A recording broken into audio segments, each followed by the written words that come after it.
amila isii jajjabeessinaa obbolummaa keenyatti agarsiifna warri siin jedhellee hin hafiniiti dhaqi. لا ما في بنتي أتي تكو بلوم متلي ركوتا كن أبو بيتا ما Ay akkasuma jedhani maarree amma laale mana hin banti jedhi Nasraan mana hin banti isin gasti keessa hin seenti gasti keessatti namni bush godhaaf. Yeroo baay'ee guddaa taphattu inshallah. Anillee akkasi boruuf kaanitti faayidiin qaba. Bakka tokkotti haa taphattu nama qopheeffattee yuusan irra fayyada jechuudha. Isiin san kan Nasraan haasa'uu dandeetti garuu tapha guddaadhaan filannoon kiyya akkuma namni hundinuu eenyummaanuyyuu taphatu sanitti. Mana masii wayyaaf ijoollee warri as jalaa mana masii wayya jettan nutillee mana masii wayyaaf jechaa jirra. Guyyaa tokko tasa mucaa isiis namuma tokkotu saayibootuma isii warra bira jirutu qabaa fi akkasitti taphattee geema sii xumuruu dandeessi jennee yaadna. Homaa yaadina. yaada xiqqoo takkan qabaa. Haa kenninu halas qeerroo atillee hedduu takka galatoomi wallaan sittis dubbadhee si beekuu hatta viidiyoo arga kanuma dabarsaa garuu hin argaa wallahi galatoomi hedduu takka ulfaadha. Maa viidiyoo maa dabarsite laal ture sodaatti. Yaada takka qaba beekta. Qeerroollee jabeeffadha. Yaada takka qaba. Eegzee takka daqiiqaa takka yaada takkan qaban yaadni kiyya maal se takka akka dhuunfaa kiyyatti fakkeenyaaf firoon osoo jala bultii ramadaana gaafuma san geemii qabattee galgala san namni hedduun waa baballeessee jira rabbiin biratti illee nama hedduu arrabsee jira gaafuma san waa sadaqatee namni rabbiin isa haa dhiisuu jennaani yaada kiyyaa beeki kun guyyaan ramadaanni borsa gaafa san galgala. Salaamu alaikum. jedha yaada kanarratti waan jettan barreessaa fi sirriidha yoo jettan sirrii miti akkatti yaada kiyya kun. Wa alaikum salaam wa rahmatullahi wa barakatuh.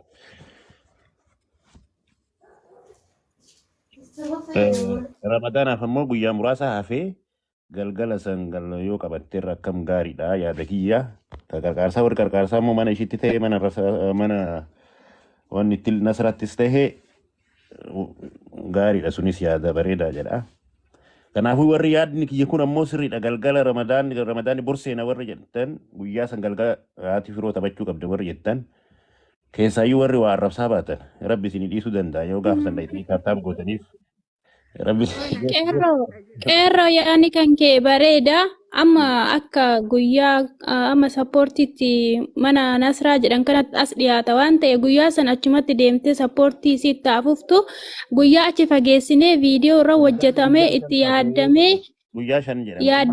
guyyaa ramadaana guyyama sanaa ta'u waan bareeda namni sitti qophaa'a waan ta'eef ani yaadni kun naa ta'ee jira yaada kanarratti fiillee naa jedhu.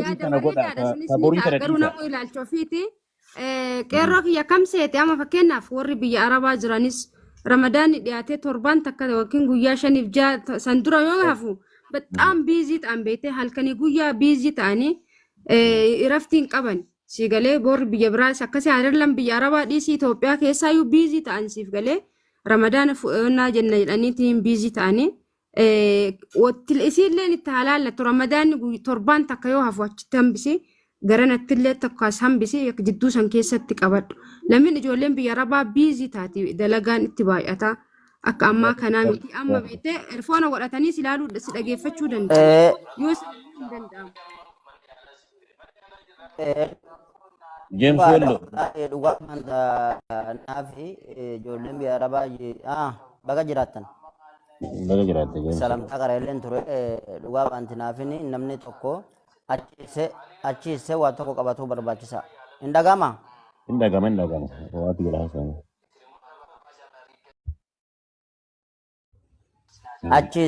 Achiisitee haa qabattuuti.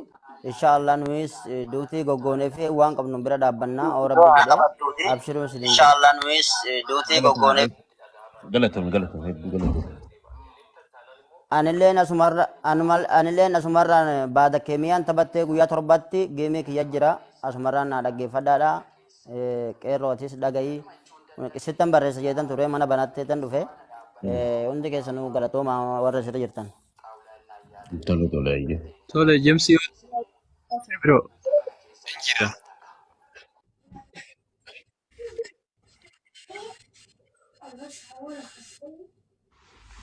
السلام عليكم ورحمة الله وبركاته. سألنك يا نجاو. Nagama. Dhiifama duratti illee ne turkii kiyya na baasu jira. Tokkoffaa wallahi Oromoo akkana waliif birmattu wal bira dhaabbattu qabaachuun hedduu waan hamilee nama waruu hedduu ulfaadhaa galatoomaa isiniin jedha. Lammaffaa ummu firoo wallahi dubartii Oromoo hundaa rabbiin inshallah amala akka siif kenne kana rabbi haa kennuufiin jedha. Wallahi dubartii miidiyaa kanarra jirtu keessa ummu firoo an duraan hin beeku diluma wajni kun ka'e asbaatee argeeni wallahi hedduu galatoomii hedduu rabbi umrii isaa dheeressuu ta'a akka teetii tana rabbi nu haa heddummeessuun jedha. Isii fi naafi hedduu isin dinqisiifadha warra miidiyaa kanarraa dhugaa rabbi amalli keessa hedduu shamarran kennaaf barumsa guddaa ta'a jedhee yaadaa nama sammuu qabuufi. Akkasuma Oromootiyaa waa'ee geemii isii irratti Ramadaana jalatti achi jalaa hin butina. Ramadaana dhugaa dubbachuuf ijoolleen mana madaamii hojjetan hedduu takkaa biiziidha. Guyyaa 5 yoo akkam xiqqaate guyyaa 5 yookiin guyyaa 6 Ramadaanaaf nu hafa jedhaatiin akkasi qabaa fi maaliif isiin tunillee masoo qabdii beeytanii. Namni obboleessi keetu gaafa ati kuftee galte siif masoodha. Kanaaf masoo san itti kolfisiisuu irraa akka isiin hamilee horattuu fi malee wanna kana wanni haa taphattu jedhaa jirruuf isii itti haa kolfamuu fi miti waan ta'eef Ramadaana jalatti jalaa achi butina maaliif namni kamiyyuu hadda bortu caalaa waan ta'eef hojii madaamii sanii irratti xiyyeeffatanii ijoolleen teena irra caalaan waa'ee geemaa kanarratti illee hirmaatan irra caalaan mana madaamii jira waan ta'eef akkasitti laalaafis jechuu barbaada. Deebi'ee ammoo boruu fi iftaan irratti gaafa nasraan qabde kanarratti haa taphatamu jedhamu kunillee sirriidha miti san akkuma qarqaarsaatti achi dhayixee haa jettu maaliif yoo jettani kun akka qarqaarsaatti jedhame malee akka geemaatti waan hin ta'iniif geemiin itti yaadameetumaan guyyaan haa qabamuufi jechuun barbaada. Irra caalaa ani isii dinqisiifachuu fi akkaan amala isii kana wallahi hedduu takkaa akka shamarran keenya irraa baratan hawwii guddaan qaba. Inshaallah rabbiin nu hundaa warra akka isii kana ta'u rabbi nu haa godhu. Jajjabaadhaa isiniin jedha inshaallah akka isii tana rabbi nu haa heddummeessu. Wallahi osoo dhalaa garii taate tokkokiin kun akka achi seenanii hin qabani dhugaa rabbi hedduu ulfaadhu siin jechuun barbaada. Ummu firoo waan siin jedhu hin qabu waan si ibsuun illee hin qabu waan ta'eef. Warri yeroo baay'ee maal argisiisan Oromoon na argaadhaaf waa kennitan hin jiranii waan akkasiisan dhiisaa warri nama gargaaruu barbaadan keessaan ummu firoon kunootii keessaan dhaqaa dubbisaan keessaan rabbi yoo isin arge gargaarsa gahaadha nama hin barbaachisu. Ishiin oo karakkinnaa miti beeki hamilee ta'uudhaa fi keessaan dhaqaatee hamilee ta'aa fi gama geemii as dheessaa qabaa fi geemiin bareedaadha. An akkasiin jedha gubbaa kan gateettanii akka nama waa namni wani rakkatee mallaqa wanni waan akkasiisan hin godhina. Keessaan dhaqaatii akka dhuunfaa keessanitti kunoo ishiin lubbuudhaan jirti waan barbaaddan godhaafi. Hantanan isin hidhaama. Namni argaaf waa namaan godhina rabbi isin arga. Gaariin ta'u kaa namaa kun.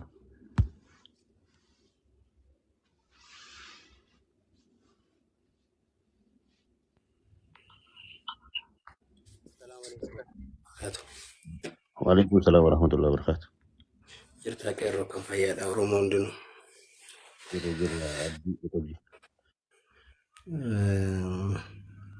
Yaadni keessa mul'unuu gaariidha. Anillee yaada natti fakkaate wayii qaba. Awwalatti ishee tanaanii galatoomeedhaan akka nama tokkootitti. Osoo isiin baatee hin dubbanne namoonni baay'een irraa dubbataa ture. Hayyuudhaan intala hayyuutii intala safuu qabdu intala safuudhaan guddattee osoo safuudhaan guddachuu baattee silaa ganama galgala daa'ima kana asirra harkiftee silaa boo'ichaaniyyuu mataayyuu nu dhukkubsiteerti. Namni wal caalaa isiin miidhamtuun cadhifteeti tasilaa guyyaa keessa dhufteetiin jette isii caalaa ol fuutee morma ol dheereffattee dubbatu jirti. Galatoomi jedhaanan akka ilma Oromoo tokkotti baay'ee tokko nu boonsitee dhugaa rabbii isii haadha daa'imaatii miti isii dubartii miti nu'uu dhiiraatittuu hamilee goote isheen tun dhugama rabbii dubbachuudhaaf nama safuu qabu guyyaa tokko abbaan manaa kee nagatettee dubbattee nama hin beenne guyyaa takkaayyuu miidhame jettee Oromoo gabbaatee nama dubbatteetiin hin beenne yoo keessaan namoota isitti dhiyaatu miseejiidhaan itti barreessite malee viidiyoo miira namaa tuqu guyyaa takka baatee asirra dubbattee hin beektu. Namoonni baay'een asirratti waan gaariillee ka hojjetanillee jiranii namoonni jechuun abbaa manaa ofiitiin wal dhabeetii miti jaalalleedhaan gaafa wal dhabe asirratti wantoota inni dalagan baay'ee argaa jirra. Waan baay'eetu nutti mul'ataa jira. Keessaaf alaanillee kanaafi obboleettiitii ammallee beekumsa kana olii cabalee dabalee rabbi siif haa kennu jedha. Jabaadhu si waliin jirra. Ana akka dhaamsa lammaffaatitti ijoolleen biyya Arabaa jiranii baay'een isaanii nama kaardii kanallee guutee gara giiftiitiidhaan nama gargaarullee baay'een natti fakkaatu.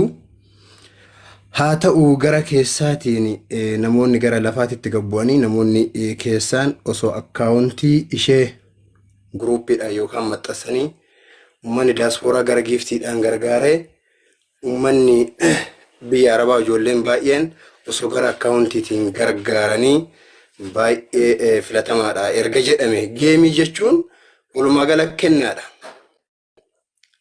Garas jijjiirame malee afaan hin beekneen geemii ta'e malee jechuudha.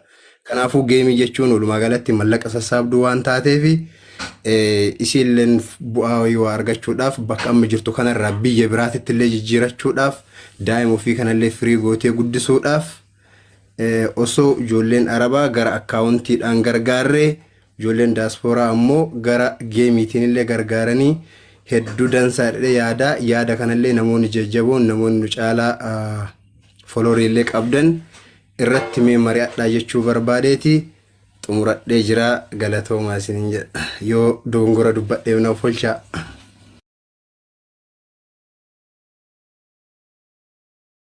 Yaa abdii maal si fakkaate waa'ee dhimma kanaati osoo hin ta'in geemii ijoolleen keeroo jiran hedduun isaa dhibatanii jiran haa daa'ima jirtu natti fakkaata.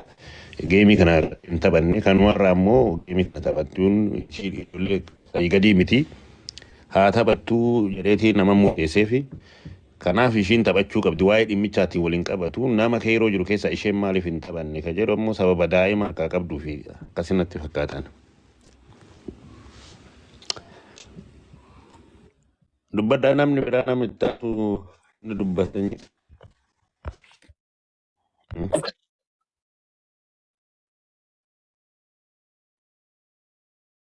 Namoonni geemii taphateetiin beekuu ni beeka. Geemiin faayidaan isaa baay'een garuma uummata yookaan ammoo garuma tiktokii kanatti goree qixxeeta haafaa fi ta'anii jechuudha. Baay'ee yeroo arginu.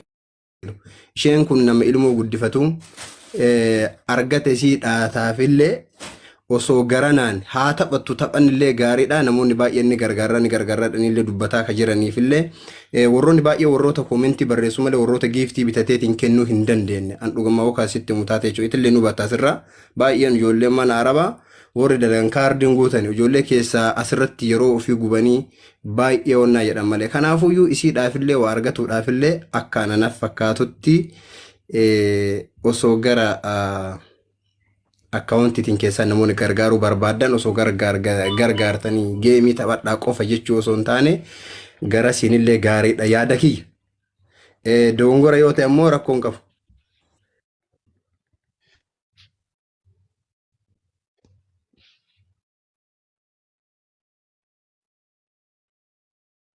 Hin beekne jechuudha waan kana guuttachuu hin dandeenye isii keessaa wal qunnamanii nama lamaa sadii ta'anii isii sana wal qunnamanii waan san gochuu danda'an gochuu. Kuuwwan immoo baay'inaan akkuma jedhame wanni kun kennaadha. Akkuma waan gooteetiif waan ta'eef geemii san taphattee haala sanii waan san xumurachuudha. Naa kaan immoo haala mijeessinee mufiroo hojii keessaan isin himna asumarra isin beeksisna rakkoo miti inshaallah. Yaada bareedaadha yaadni ta'ellee ijoollee Salaam alaikum. Salaam alaikum. Afi guyyaa. Waalaikum salaam. Guyyaa gabaabaa keessatti nama. Waalaikum salaam. Nama barbaadaa fi biyyi isaati. Nama barbaadaa fi guyyaa fi illeen duuba gootuu fi guyyaa gabaabaa. Maashaallah. Mufiroo akkam nagaa jirtaa qaalii teenna. Namni baay'een carraan kan jira jalaa buna qeerroo wal galchi ijoolleen nama jira dubbachuu barbaadanii jiranii yaada fiddanii yaadan baay'isina yaada san keessaa yaada tokko fudhadhaa wanna tokkorra dhoolchaa bakka. Okay, inshallah. Ani hedduu dubbachuullee miti.